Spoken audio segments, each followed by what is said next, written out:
Hello दोस्तों, welcome to vintage classes. कैसे हैं आप सभी।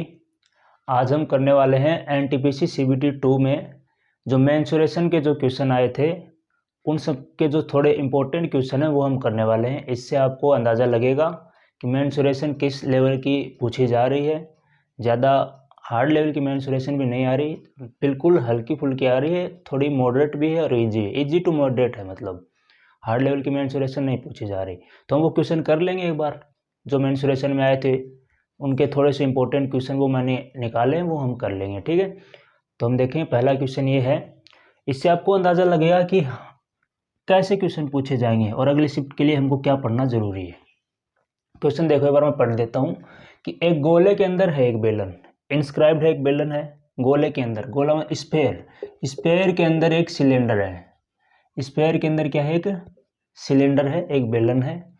जो स्फेयर की जो रेडियस है, गोले की त्रिज्या, वो सिलेंडर की जो हाइट की 5/6 है। कि गोले की त्रिज्या सिलेंडर की हाइट की 5/6 है। तो सिलेंडर का आयतन और स्फेयर के आयतन का रेशियो क्या होगा, बेलन के आयतन व गोले के आयतन का क्या अनुपात होगा। ठीक है, ये ऑप्शन है। तो देखेंगे कि गोले के अंदर एक सिलेंडर है, तो पहले हम डायग्राम बनाएंगे, डायग्राम से ही ये थोड़ा अच्छा हम कर पाएंगे कि गोला है, गोला तो नहीं है, थोड़ा सा टेढ़ा है, फिर भी ठीक है गोला ही है, मान लेना आप कि इसके अंदर एक सिलेंडर है ऐसे। ठीक है भाई, एक सिलेंडर है, इसके अंदर एक सिलेंडर बना दिया हमने। ठीक, और बोल रखा है कि जो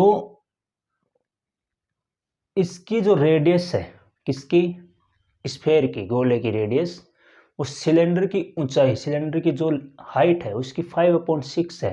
अगर इसको मैं 6 मानूं तो इसकी जो रेडियस है वो 5 आएगी। ये तो ये इसका क्या हुआ, व्यास हो गया, डायमीटर हो गया, डायमीटर हो गया। अगर इसकी रेडियस 5 है तो डायमीटर 10 होगा। फिर 10 मैंने माना 6 रेडियस किसकी माना, 6 ऊंचाई मान ली हमने सिलेंडर की, सिलेंडर की ऊंचाई मान ली 6, तो इसकी रेडियस क्या आएगी 5/6 इसकी। तो इसकी रेडियस जो गोला है इसकी रेडियस आएगी 5 और इसका ये व्यास है, फिर व्यास कितना हो जाएगा 10। अपने को ये निकाल लेंगे अभी, ये सिलेंडर का व्यास कितना आएगा, सिलेंडर का डायमीटर कितना आएगा 8 आ जाएगा, आपको दिख रहा होगा 8 सेंटीमीटर, यूनिट मान लेते हैं, 8 यूनिट आ गया। कैसे आया, 6 8 10 पाइथागोरस ट्रिपलेट बनता है ये, 6 8 10 का पाइथागोरस ट्रिपलेट, 6 8 10, बस हो गया ये। तो इसका जो व्यास आया किसका, बेलन का, सिलेंडर का व्यास आया 8 यूनिट, तो सिलेंडर की रेडियस कितनी हो जाएगी 4 यूनिट, 4 यूनिट हो जाएगी। और इसकी रेडियस कितनी है गोले की, मैं सिलेंडर की जगह सी लिख रहा हूँ आर सी, और गोले की जगह मैं स्फीयर लिख रहा हूँ, इसकी रेडियस कितनी है 5। इसका अनुपात निकाल देंगे, बेलन का आयतन πr²h और इसका भी पाई 4/3 πr³, 4/3 πr³, आर इसकी अलग है थोड़ी, r³, बड़ा आर ले लेता हूँ, r³, पाई से पाई कटेगा। ठीक है, r²h 5, इसका स्क्वायर 4, 4 का स्क्वायर 16 इंटू एच कितना है 6, 3 नीचे है 3 ऊपर चला जाएगा, r³ 5 है इसकी 125, और नीचे 4 भी तो बचा है, 4 4 चौक 16, कितना आया 6 चौक 24 या 72 रेशियो 125, 72 रेशियो 125 इसका आंसर होगा। कैसे किया हमने, गोले के अंदर एक सिलेंडर है, गोले की त्रिज्या सिलेंडर की ऊंचाई की 5/6 है, सिलेंडर की ऊंचाई की 5/6, तो सिलेंडर की ऊंचाई हमने 6 मान ली, तो गोले की त्रिज्या कितनी होगी 5, 5 त्रिज्या होगी तो 10 क्या होगा इसका व्यास, और 6 8 10 होता है पाइथागोरस ट्रिपलेट, तो इसका यह आ गया व्यास सिलेंडर का 8, सिलेंडर की त्रिज्या हो जाएगी 4, सिलेंडर का अनुपात निकाल दें πr²h, गोले की त्रिज्या 5 होगी, इसका आयतन निकाल दें 4/3 πr³, दोनों का रेशियो ले लेंगे 72 रेशियो 125 आएगा। ठीक है भाई, समझ में आया होगा आपको। ओके, नहीं आया तो एक बार फिर से देख लेना आप, बाकी ज़्यादा हार्ड नहीं है, समझने लायक क्वेश्चन है, अच्छा क्वेश्चन है। ठीक है, अगला क्वेश्चन करते हैं हम, नेक्स्ट क्वेश्चन देखिए, अगला क्वेश्चन और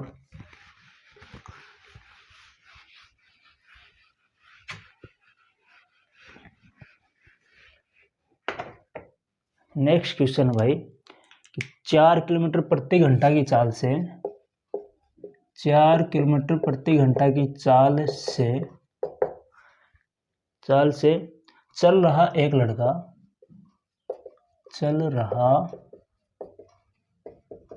लड़का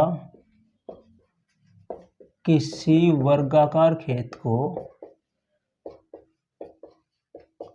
विकिरणतः डायगोनली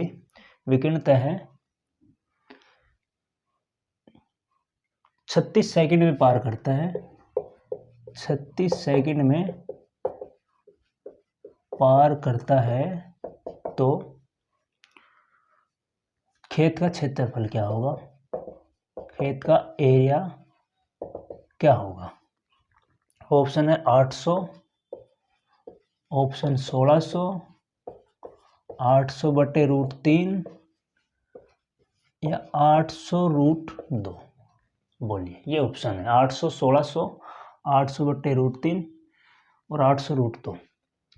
मैं पढ़ देता हूँ। 4 किलोमीटर प्रति घंटा चाल है, 4 किलोमीटर प्रति घंटा की स्पीड है, उससे कोई लड़का चल रहा है एक वर्गाकार खेत को, एक स्क्वायर के जैसा खेत है, स्क्वायर के जैसा, उसको विकिरणता है, उसके डायगोनली ऐसे चलता है, वो ऐसे डायगोनली चलता है और उसको 36 सेकंड में वो पार कर लेता है। तो खेत का एरिया क्या होगा।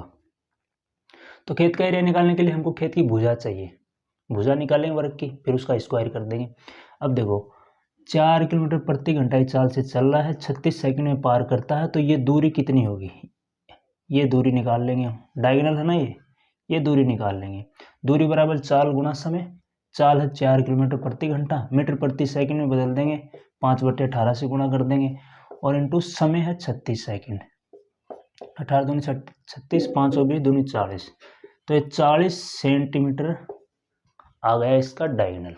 समझे कैसे, दूरी निकालनी है हमको, ये दूरी, यही दूरी तो कवर कर रहा हो डायगोनली, विकिरणता चल रहा है, तो दूरी बराबर चाल गुना समय, चाल है 4 किलोमीटर प्रति घंटा, मीटर प्रति सेकंड में लगा देंगे, गुना समय 36, तो 18 दूनी 36, 5 20 दूनी 40, 40 इसका डायगोनल आया। अब इसका डायगोनल होता क्या है, वर्ग का डायगोनल होता है √2a, ए यहाँ पर होती है उसकी भुजा, वर्ग का डायगोनल होता है वर्ग का √2a, ए होती है वर्ग की भुजा, तो a बराबर 40/√2। अब इसका क्षेत्रफल निकालेंगे, क्षेत्रफल भुजा का स्क्वायर हो जाएगा, इसका स्क्वायर कर दें, ऊपर 40 का स्क्वायर तो 4 1600 और √2 का स्क्वायर 2, कितना आ गया 800 आ गया, इसका क्षेत्रफल आ गया 800। ठीक है, फॉर्मूला नहीं लिखेंगे वर्ग का क्षेत्रफल बराबर भुजा गुना भुजा या साइड गुना साइड, नहीं, डायरेक्ट कर देंगे भाई। देखो वर्ग की भुजा a 40/√2, इसी का स्क्वायर कर दिया, क्षेत्रफल हो जाएगा 40 का स्क्वायर 1600, √2 का स्क्वायर 2, 800 सेंटीमीटर इसका आंसर हो जाएगा। 800 सेंटीमीटर स्क्वायर है सभी, 800 सेंटीमीटर स्क्वायर। ओके, ज़्यादा हार्ड नहीं था, इजी क्वेश्चन था। मेंसुरेशन में इजी टाइप भी पूछी जा रहे हैं, ज़्यादा हार्ड नहीं पूछी जा रही है, फिर भी तैयारी तो अपने को हर लेवल की करनी है। हाँ भाई, हर लेवल की करनी है। अगला क्वेश्चन देखिए कि एक आयत का विकिरण, आयत मतलब रेक्टेंगल, रेक्टेंगल का जो डायगोनल है, आयत का जो विकिरण है, रेक्टेंगल का डायगोनल 53 सेंटीमीटर है। रेक्टेंगल का डायगोनल आयत का विकिरण है 53 सेंटीमीटर और उसका एरिया है, एरिया दे रखा है 1260 सेंटीमीटर स्क्वायर, 1260 सेंटीमीटर स्क्वायर। तो इसका परिमाप निकालना अपने को, इसका परिमाप कितना होगा, पेरीमीटर कितना होगा, बोलिए कितना होगा। ऑप्शन भी दे देंगे 152, 146, 140, 148 सेंटीमीटर में है, सारे सेंटीमीटर है। रेक्टेंगल का डायगोनल 53 है, आयत का विकिरण 53 है, एरिया है इसका 1260 सेंटीमीटर स्क्वायर, इसका परिमाप या पेरीमीटर कितना होगा। तो डायगोनल क्या होता है रेक्टेंगल का, रेक्टेंगल का डायगोनल होता है diagonal of diagonal of rectangle, आयत का विकर्ण। आयत का विकर्ण क्या होता है? होता है length square plus breadth square का रूट, ये होता है आयत का विकर्ण। कैसे आता है? ये ऐसे आता है भाई, देखो ये इसका विकर्ण है, ये लेंथ है, ये ब्रीथ है, ये 90 का एंगल है। 90 के सामने कर्ण होता है हाइपोटेनियस, तो हाइपोटेनियस का स्क्वायर क्या होता है? Perpendicular square plus base square, length square plus breadth square, hypotenuse का स्क्वायर होगा। हाइपोटेनियस का स्क्वायर हटाएंगे तो दोनों तरफ स्क्वायर रूट करेंगे, तो यहाँ से इसका डायगोनल आ गया। अब डायगोनल आपको दे रखा 53 और इधर है L square plus B square. दोनों तरफ मैं स्क्वायर रूट कर दूं, स्क्वायर रूट कर देता हूँ मैं यहीं पे, स्क्वायर रूट कर दिया तो इसका आपका स्क्वायर रूट हट जाएगा। दोनों तरफ मैं क्या कर दूंगा? स्क्वायर कर दूंगा। स्क्वायर कर दूंगा तो इसका स्क्वायर रूट हट जाएगा। और इसका आपको एरिया दे रखा है, एरिया होता है लेंथ इंटू ब्रीथ, ये होता है 1260 दे रखा आपको।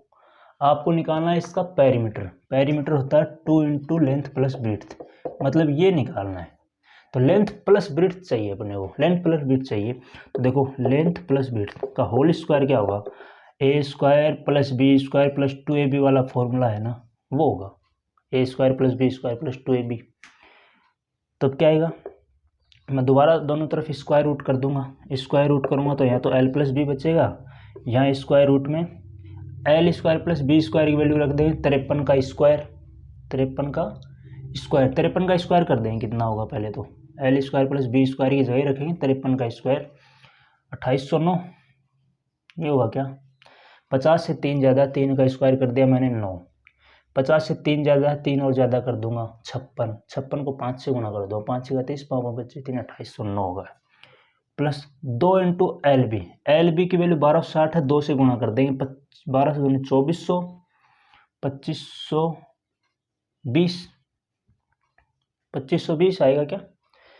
0 2 6 12, हाँ 2520 आएगा। तो एल प्लस बी कितना आएगा?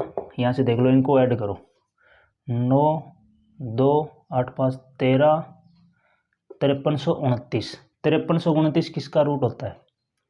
देख लो, 70 का कितना होगा? 4900, और 75 का होता है 5625, तो 73 का मिलेगा, 70 और 75 के बीच में मिलेगा, 70 और 75 के बीच में लास्ट में 9 आए, 73, 73। ये लेंथ प्लस ब्रीथ था 73, अपने को चाहिए 2 इंटू लेंथ प्लस ब्रीथ, तो 2 से मल्टीप्लाई कर देंगे, 2 से मल्टीप्लाई कर देंगे, 2 3 6 2 7 14, 146 सेंटीमीटर इसका करेक्ट आंसर हो जाएगा। समझ गए ना? डायगोनल दे रखा अपने को रेक्टेंगल का, ये होता है root L square plus B square, मैंने दोनों तरफ स्क्वायर कर दिया, 53 का स्क्वायर। ये एरिया दे रखा है, लेंथ इंटू ब्रीथ होता है 1260। अब मैं एल प्लस बी का होल स्क्वायर करता हूँ तो ये आएगा, दोनों तरफ मैं स्क्वायर रूट कर दूँ तो इसका स्क्वायर हटेगा, L square plus B square की वैल्यू रख देंगे हम 53 का square 2809, 2 into L plus B 1260 है, 2 से गुणा करेंगे 2520, 5329 होता है 73 का, और 2 से गुणा भी करना अपने को क्योंकि perimeter 2 into L plus B होता है 146 सेंटीमीटर। ये होगा इसका करेक्ट आंसर। ठीक है, एक्चुअल क्वेश्चन है ये, ऐसे ही क्वेश्चन पूछे गए थे। अभी हार्ड लग रहे हैं कि मॉडरेट लग रहे हैं कि इजी लग रहे हैं, कैसे लग रहे हैं वो आप लोगों के ऊपर है, बाकी पूछे यही गए थे और ये पूछे जाएंगे इस तरह की। ठीक है ना? अगला क्वेश्चन देखेंगे। अगला क्वेश्चन ज्योमेट्री का एक क्वेश्चन आया था, ये देखते हैं एक बार कि पी क्यू आर एस एक केंद्र ओ वाले वृत्त के अंदर चक्रीय चतुर्भुज है, साइक्लिक क्वाड्रिलेटरल है, चक्रीय चतुर्भुज है पी क्यू आर एस। बात ये है साइक्लिक क्वाड्रिलेटरल है, चक्रीय चतुर्भुज है। ठीक है, चक्रीय चतुर्भुज है।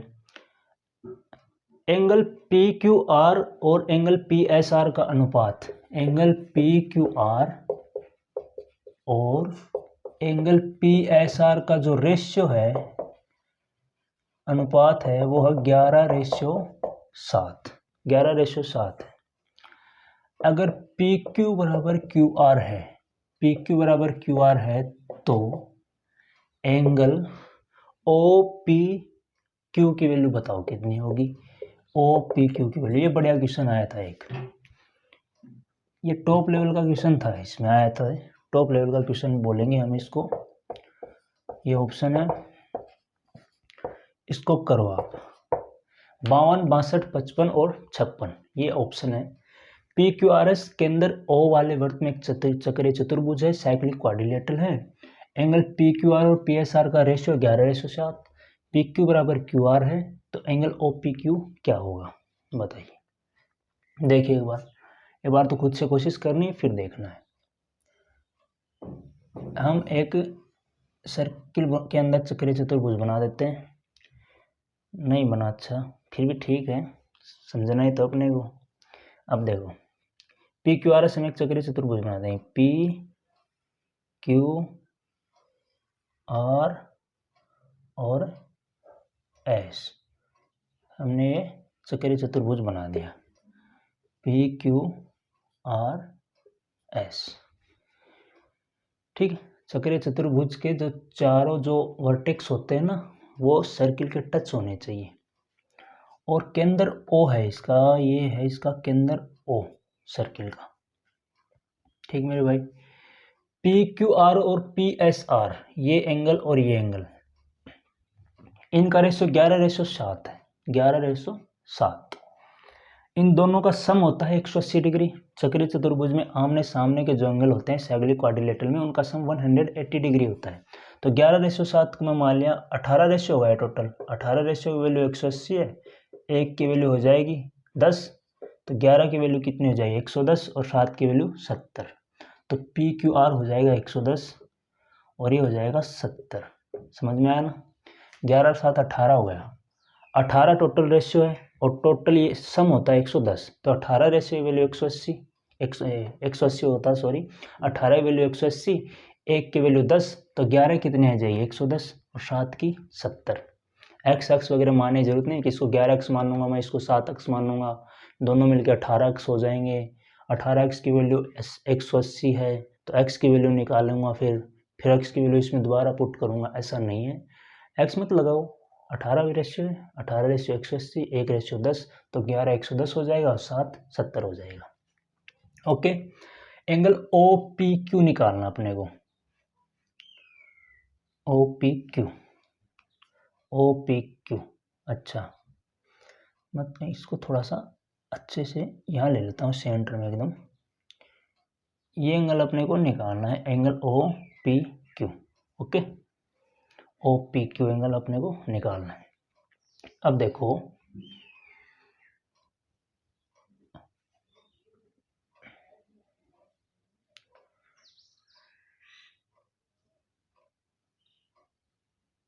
इसका कैसे आएगा कि यहाँ पे हम इसको मिला दें तो ये एंगल देखो, ये एंगल कितना आएगा मुझे ये बताओ, ये एंगल कितना आएगा। इसको मैं इससे मिला रहा हूँ, एक सेंटर से इसको मिला रहा हूँ मैं, ये एंगल है, इस तरह से है। डायग्राम में थोड़ा सा ऐसा है, रुको एक बार मैं इसको थोड़ा और ऊपर लेना पड़ेगा सेंटर को, डायग्राम में अच्छा नहीं बनेगा। मान लो मैं सेंटर यहाँ पे ले लेता हूँ, तो इसको अपने को मिलाना पड़ेगा ऐसे, इससे। ये है इसका सेंटर ओ, ठीक है भाई, ये है सेंटर ओ, मान लेते हैं ये सेंटर ओ है। अब देखो इसको मैंने इससे मिला दिया, क्यों मिला है देखो, देखो ये जीवा है इसकी और ये इसका एक चाप है, ये चाप है नीचे वाला, इस चाप ने, ये नीचे वाले चाप ने इस सरकमफेरेंस के ऊपर कितना बनाया 70 डिग्री का, तो यही चाप केंद्र के ऊपर कितना बनाएगा 140 डिग्री का। इस बात को समझे क्या है बताओ कि कोई चाप सरकमफेरेंस परिधि के ऊपर जितना एंगल बनाता है उससे डबल एंगल, वही चाप उससे डबल एंगल बनाएगा सेंटर के ऊपर। ये थ्योरम होती है, इस तरह थ्योरम होती है कि मान लो कोई चाप है, ये इस तरह थ्योरम होती है, ये सेंटर ओ है, अगर ये मान लो x है तो ये o के ऊपर 2x बनेगा, ये अगर सेम चाप बनाएगा तो ये सेम चाप है, ये 70 का बना है यहाँ पे, तो ये सेंटर के ऊपर 140 का बना दिया। ठीक है, अब ये दोनों रेडियस हैं तो ये दोनों बराबर होंगी, बताओ होंगे ना, दोनों रेडियस हैं, पी ओ और ओ आर रेडियस हैं, दोनों बराबर होंगी। अब ये ट्राइंगल है नीचे, ये ओ पी आर ट्राइंगल है, ट्राइंगल के सब एंगल का सम 180, तो 140 तो ये हो गया, बचा कितना 40 बचा है, 40 और बच गया ना, 180 में से 140 घटा दिया, 40 बच गया। अब ये दोनों भुजा बराबर हैं, देखो तो भुजा अगर बराबर हो तो उसके सामने के एंगल भी बराबर होते हैं, तो मतलब ये एंगल और ये एंगल भी बराबर होंगे, और दोनों 40 हैं और बराबर बराबर हैं, तो कितना आएगा 20 20 आ जाएगा ना। अब नीचे देखो पी क्यू बराबर क्यू आर भी दे रखा अपने को, पी क्यू बराबर क्यू आर, तो ये साइड बराबर है, इसके सामने का एंगल ये, और इस साइड के सामने का एंगल ये बराबर होगा, भुजा बराबर हो तो सामने एंगल बराबर होते हैं। अब नीचे वाला जो ट्राइंगल देखना अपने को पी क्यू आर, 180 डिग्री होगा टोटल इस ट्राइंगल में, 110 तो ये है, बचा कितना 70। अब 70 ये दोनों बराबर बराबर होंगे 70 के, तो 35 और 35 बचेंगे, total angle O P Q कितना आया, ये आ गया 55 प्लस 35 प्लस 20 55 डिग्री, 55 आ जाएगा भाई 55। समझ में आएगा भाई, आप बताओ समझ में आई। फिर से मैं एक बार रिपीट कर दूं, पी क्यू आर एस हमने बनाया 70 डिग्री का था, 110 डिग्री का, क्योंकि 11:7 है, 180 डिग्री होना चाहिए, 11:7 हो गए, 11:7, ठीक, 180 डिग्री होता है इसलिए। अब देखो हमने पहले ये सेंटर से इसको मिलाया और इसको मिला दिया, क्यों मिलाया, क्योंकि ये एक चाप है, यही चाप अगर परिधि के ऊपर 70 बना रहा है तो यही चाप इस सेंटर के ऊपर 140 डिग्री का बनाएगा, डबल बनाता है, ये थ्योरम होती है। ये दोनों रेडियस हैं, बराबर होंगी, तो इनके सामने के एंगल भी बराबर होंगे, 140 ये होगा तो 140 हो गया, ये टोटल 180 का बनता है ट्राइंगल, 180 डिग्री, बचा 40 में दोनों बराबर बराबर होंगे 20 के, ये दोनों बराबर अपने को दे रखी हैं 110 है, तो इसके सामने का एंगल इसके सामने एंगल बराबर होंगे, 110 में घटा दिया, 180 में से 70 बचा, 70 में दोनों बराबर बराबर कर देंगे हम, 35 टोटल 55 डिग्री आ गया। ये क्वेश्चन अच्छा क्वेश्चन था, ज्योमेट्री का बढ़िया क्वेश्चन आया था ये,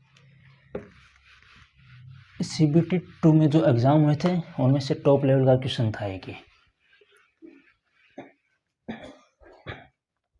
आगे देखेंगे कि घन के विकिरण की लंबाई 12 सेंटीमीटर है, एक घन है, क्यूब का जो डायगोनल है विकिरण है,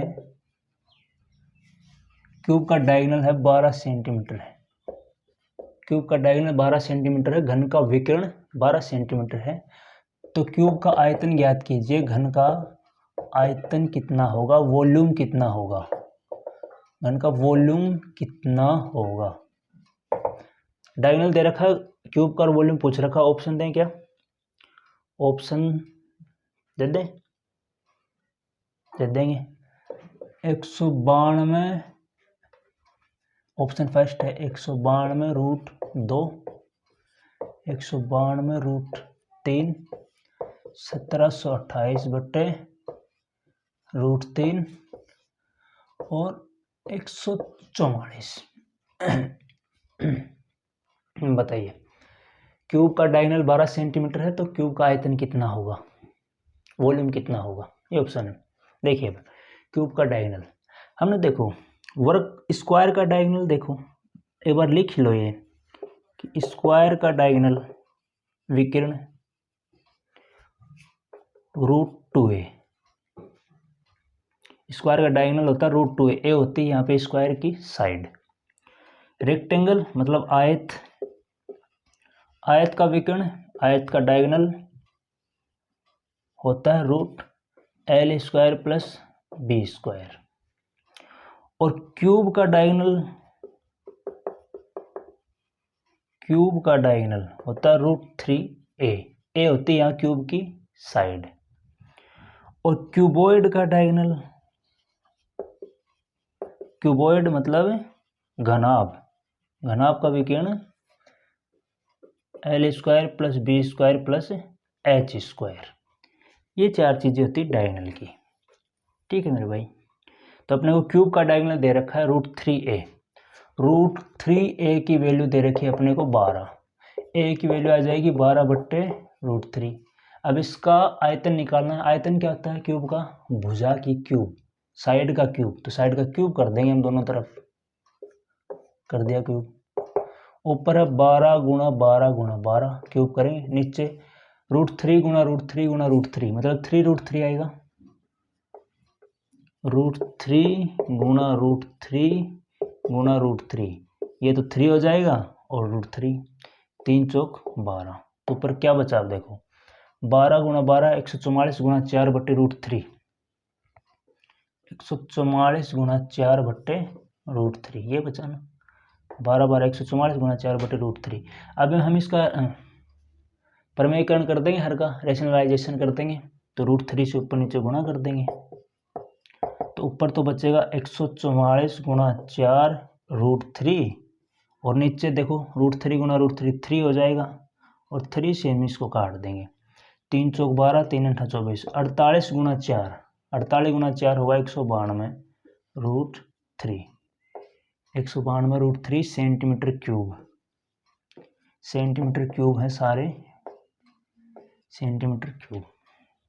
ज़्यादा कोई रॉकेट साइंस तो थी नहीं इसमें, अच्छा ही क्वेश्चन था, ठीक ठाक सा मान लो आप, इजी सा। ठीक है, तो क्यूब का डायगोनल हो गया √3a। ए की वैल्यू निकालेंगे 12/√3। आयतन निकालना, वॉल्यूम दोनों तरफ क्यूब कर देंगे बस। 12 12 12, √3 का क्यूब करें 3√3, रेशनलाइजेशन कर देंगे बस, √3 से ऊपर नीचे गुणा करके 192√3 इसका करेक्ट आंसर हो जाएगा। इजी था ना। अगला क्वेश्चन देखो,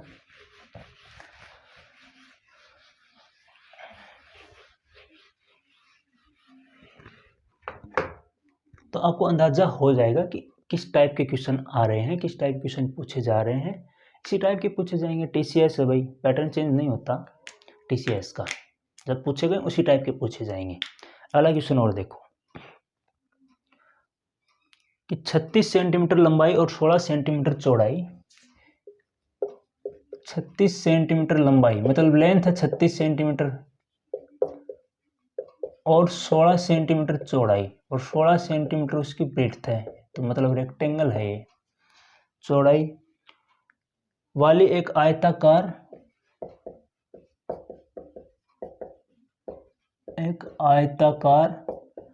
धात्विक शीट में से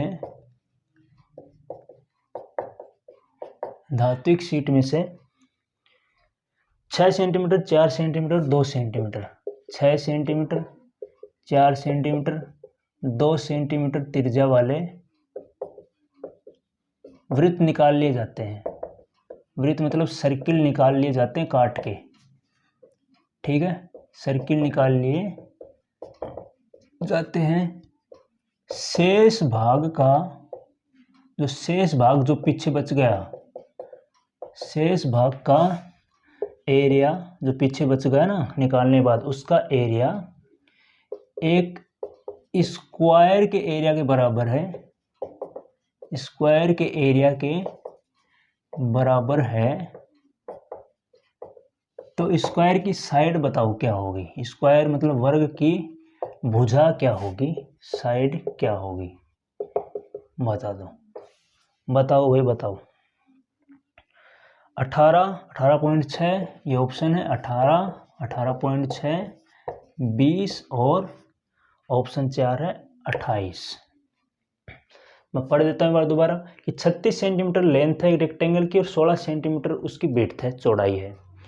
एक धात्विक शीट है, रेक्टेंगुलर एक शीट है, उसमें से 6 सेंटीमीटर 4 सेंटीमीटर 2 सेंटीमीटर त्रिज्या रेडियस वाले सर्किल मतलब वर्त काट के निकाल लिए जाते हैं। तो जो पीछे रिमेनिंग जो एरिया है वो एरिया एक वर्ग के एरिया के बराबर है, एक स्क्वायर के एरिया के बराबर है। तो उस स्क्वायर की साइड बताओ। तो रिमेनिंग जो एरिया बचेगा वो स्क्वायर के एरिया के बराबर है, और स्क्वायर का एरिया होता है साइड का स्क्वायर, भुजा स्क्वायर, मैंने साइड ए मान ली, भुजा स्क्वायर। तो भुजा स्क्वायर के एरिया के बराबर है जो रिमेनिंग बचा वो। और रिमेनिंग क्या बचा है, आयत का एरिया है, रेक्टेंगल का एरिया, लेंथ इनटू ब्रेड्थ। इसमें से माइनस करना, अपने को निकालना है। क्या निकाल रहे हैं हम? ये निकाल रहे हैं, 3 सर्किल निकाल रहे हैं 6, 4 और 2 सेंटीमीटर रेडियस के। तो सब में देखो पाई आर स्क्वायर तो होगा ही जब इसका एरिया करेंगे तो। पाई तो हमने कॉमन ले लिया, पाई की वैल्यू 22/7। आर स्क्वायर 6 का स्क्वायर 36, 4 का स्क्वायर 16 प्लस 2 का स्क्वायर 4। कैसे किया मैंने? देखो ये कि इसमें से हम लेंथ इंटू ब्रेड्थ है इसका एरिया, तो उसमें से हम माइनस कर लें, सर्किल का एरिया माइनस कर रहे हैं 3, तो पहला सर्किल होगा पाई r1 स्क्वायर, दूसरा भी माइनस करेंगे पाई r2 स्क्वायर, तीसरा माइनस करेंगे पाई r3 स्क्वायर। अब माइनस और मैंने माइनस कॉमन ले लिया एक तो सब में से, और पाई कॉमन ले लिया सब में से। पाई की वैल्यू 22.7, सब में से पाई कॉमन ले लिया, माइनस भी कॉमन ले लिया, तो बचेगा क्या? r1 square plus r2 square plus r3 square अंदर बचेगा, उसका मैंने स्क्वायर कर दिया 6, 4 और 2 का। ऐसे ही करना आपको, डायरेक्ट फॉर्मूला वगैरह नहीं लिखना। फॉर्मूला, इन सब चीज़ों का फॉर्मूला लिखने लगोगे तो बहुत टाइम लग जाएगा। इन्हीं में तो टाइम बचना है, टाइम बचेगा ही इन सब चीज़ों में, फॉर्मूला नहीं लिखना, ठीक है। बाकी ये सब चीज़ मैंने डायरेक्ट लिखी यहाँ पे। मैंने पाई भी डायरेक्ट कॉमन ले लिया, पाई की वैल्यू मैंने डायरेक्ट 22.7 लिख दी, इनका स्क्वायर मैंने डायरेक्ट कर दिया अंदर। अब इससे गुणा कर लो बस। 36 गुना 16 कितना बनेगा? 16 6 96, 9 16 3 48 और 9 57, माइनस 22/7 गुना ये कितना होगा? 16 4 20 और 36 56, 7 8 56, तो कितना बचा है? 576 माइनस 22 गुना 8 176, मतलब 400 बचा। ये स्क्वायर का एरिया बचा 400, तो साइड कितनी हो जाएगी? √400, 20 होगी, 20 सेंटीमीटर हो जाएगी, ठीक है। 400 है एरिया, तो 20 गुना 20 ही तो होता है 400, 20 हो गई। तो आपको समझना है, अपने को इस एक लाइन में आंसर करना बस, ठीक है, इस एक लाइन में एग्जाम के अंदर। आगे देखो,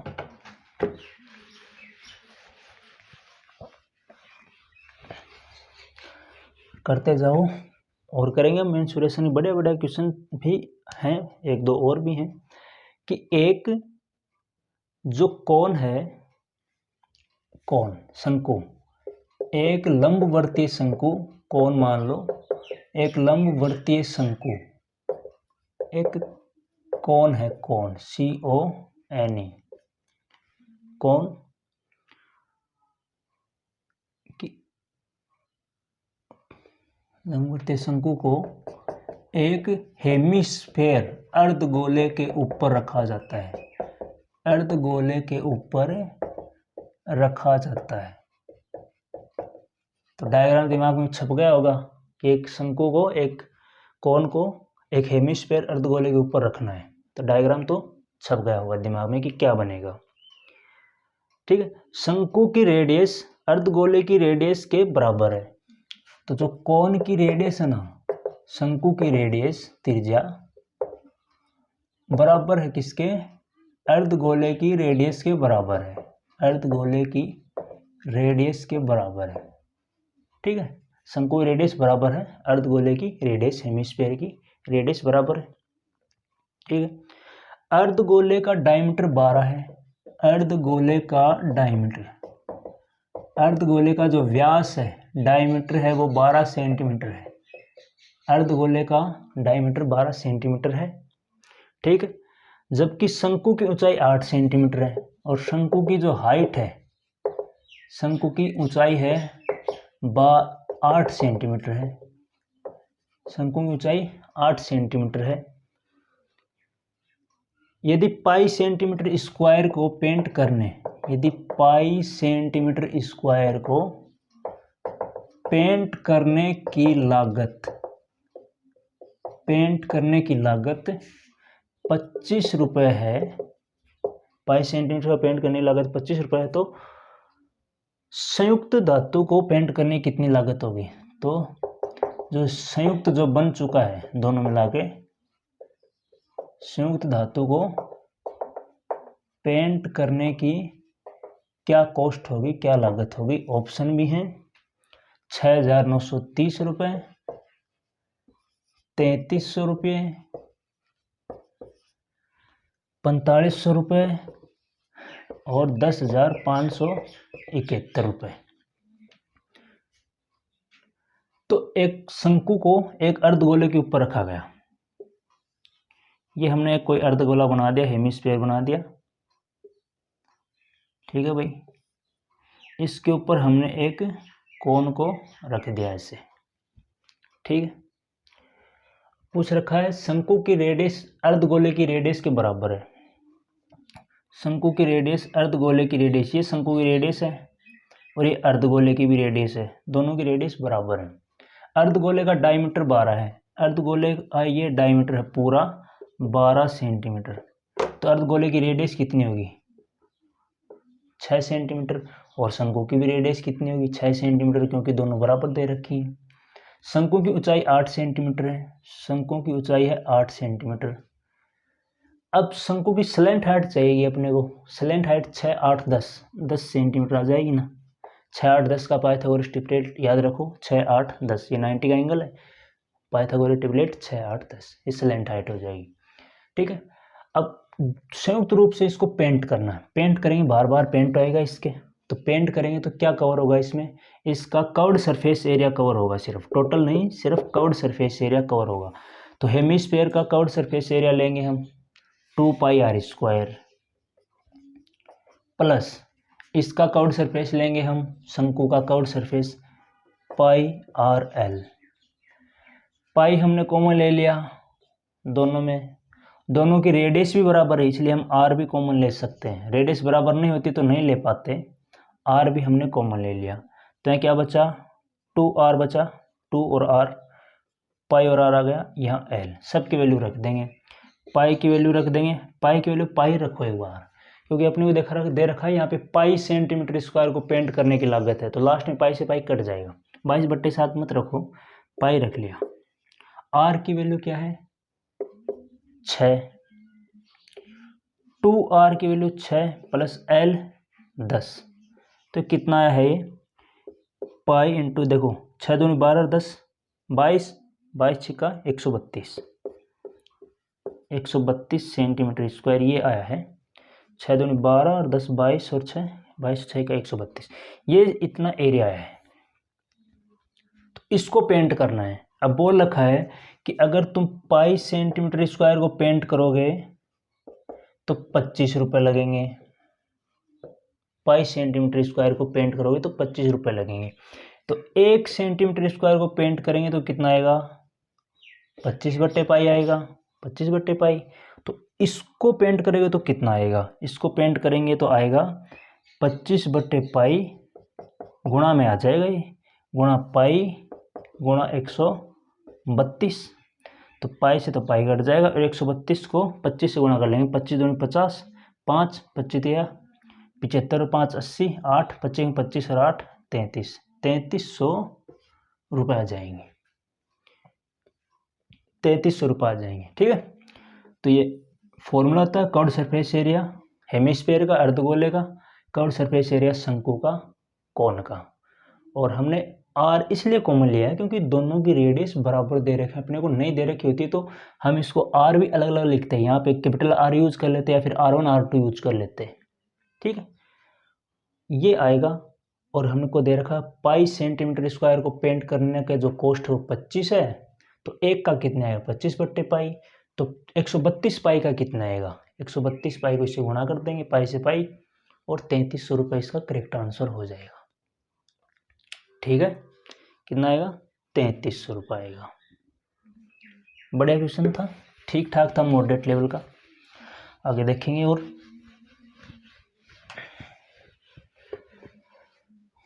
और क्वेश्चन है कि गोले की त्रिज्या व शंकु की त्रिज्या, एक गोला है, स्फेयर है, एक गोले की त्रिज्या, स्फेयर की रेडियस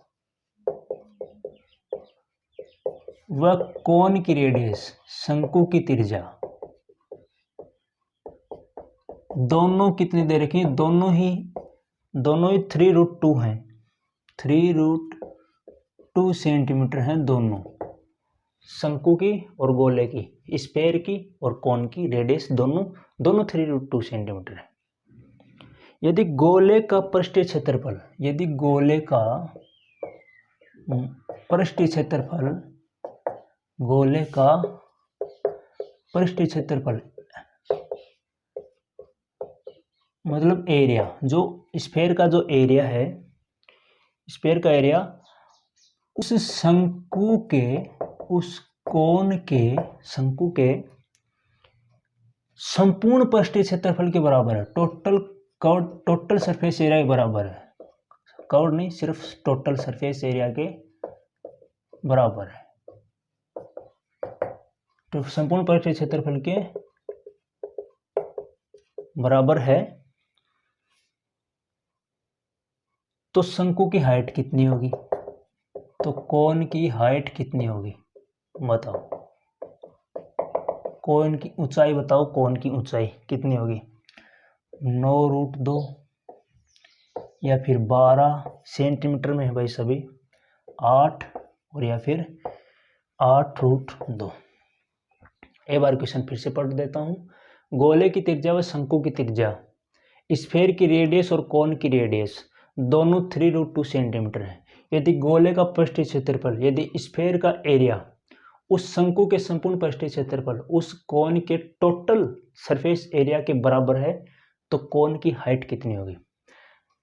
पृष्ठीय क्षेत्रफल हो या टोटल एरिया हो, कर्व्ड सरफेस एरिया तो होता ही नहीं है। मतलब जो गोला होता ना, गोला, उसमें 4πr² ही होता है।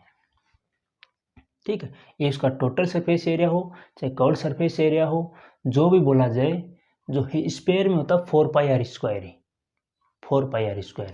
हेमीस्फेयर में लगा होता है। हेमीस्फेयर का कर्व्ड सरफेस एरिया CSA तो 2πr² और टोटल सरफेस एरिया होता है 3πr²। Total surface area 3πr² होता है। ये हेमीस्फेयर की बात होती है। लेकिन स्फेयर अकेले की बात करें, सिर्फ गोले की बात करें, ये अर्धगोले की बात है, गोले बात करें तो 4πr² ही है, चाहे टोटल हो चाहे पृष्ठीय हो। तो ये दोनों बराबर दे रखे हैं। संपूर्ण पृष्ठ क्षेत्रफल शंकु का टोटल एरिया होता है πr × l+r, दोनों बराबर दे रखे हैं। पाई से पाई काट दूंगा मैं। दोनों की रेडियस बराबर है, 3√2 है, तो इसकी रेडियस से इसकी एक पावर कट जाएगी, तो बचा 4r। 4 × रेडियस है 3√2 बराबर l+r, r की वैल्यू है 3√2, 3√2 ही है, 3√2। 4 × 12√2 और ये 3√2, 12√2 में से 3√2 माइनस कर दें तो कितना बचेगा? 9√2 बचेगा। स्लेंट हाइट बच जाएगी शंकु की 9√2। शंकु की ऊंचाई निकालनी है। ऊंचाई देखो, ये देखो स्लेंट हाइट होती है यहाँ पे l, यहाँ पे रेडियस होती है, यहाँ पे हाइट होती है।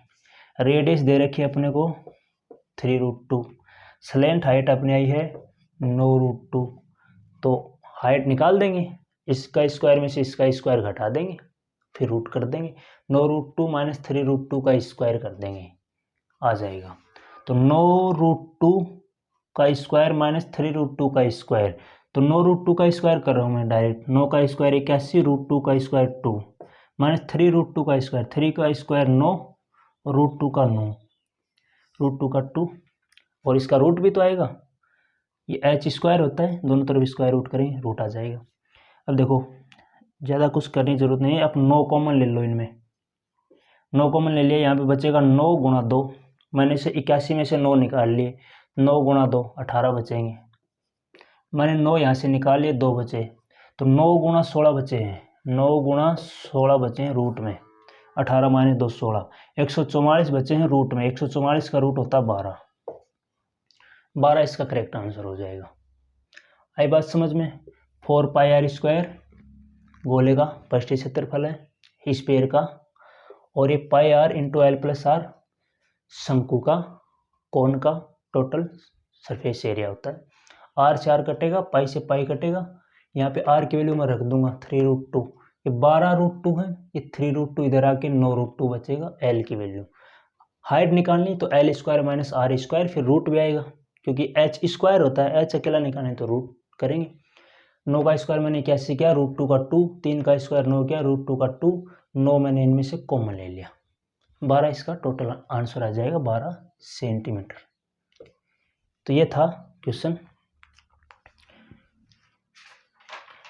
तो ये कुछ क्वेश्चन थे मेंसुरेशन के आए हुए क्वेश्चन। और सभी मॉडरेट लेवल के थे, अच्छे क्वेश्चन थे। इसी टाइप के क्वेश्चन पूछे जाएंगे। कैसा लगा आपको वीडियो ज़रूर कमेंट करके बताना, और सब्सक्राइब करो विंटेज क्लासेज को, और अपने दोस्तों के साथ ज़रूर शेयर कीजिए, लाइक कीजिए वीडियो को। थैंक यू, मिलते हैं अगले वीडियो में।